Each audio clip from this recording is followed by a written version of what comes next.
ನೋಡಿ ಆ ಕಡೆ ಐತೆ ಕಣ ನೋಡಿ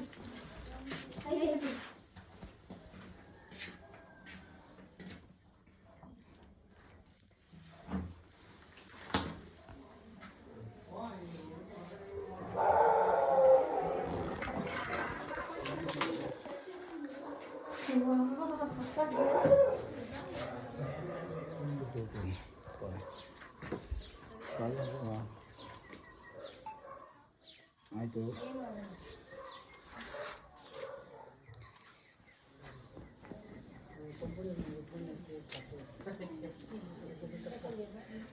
ಸ್ವಲ್ಪ ಲೇಟ್ ಆಗಿದ್ರೆ ಬಾತ್ರೂಮ್ ಮಾಡಿಕೊಂಡೋದು ಮತ್ತು ತುಂಬ ಹಿಂಸೆ ಆಗುತ್ತೆ. ಆಮೇಲೆ ಪಾಪ ಅವ್ರ ಮನೇಲಿ ಇರೋಕ್ಕೂ ಹಿಂಸೆ ಆಗ್ಬಿಡೋದು. ಆದಷ್ಟು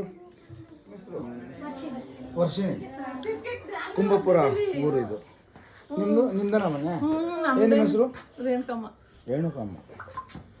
ಓಕೆ ಜಾಸ್ತಿ ಯಾಕೋ ನೋಡಿ ಇವ್ನು ಪೊರೆ ಬಿಡ್ತಾವನೆ ಪಾಪ. ಇದು ಒಳ್ಳೆ ಜಾಗ, ಇದು ಪೊರೆಗೆ ಒಳ್ಳೆ ಹೆಲ್ಪ್ ಆಗುತ್ತೆ. ಒಳ್ಳೆ ಆಯಿತು ಜಾಸ್ತಿ.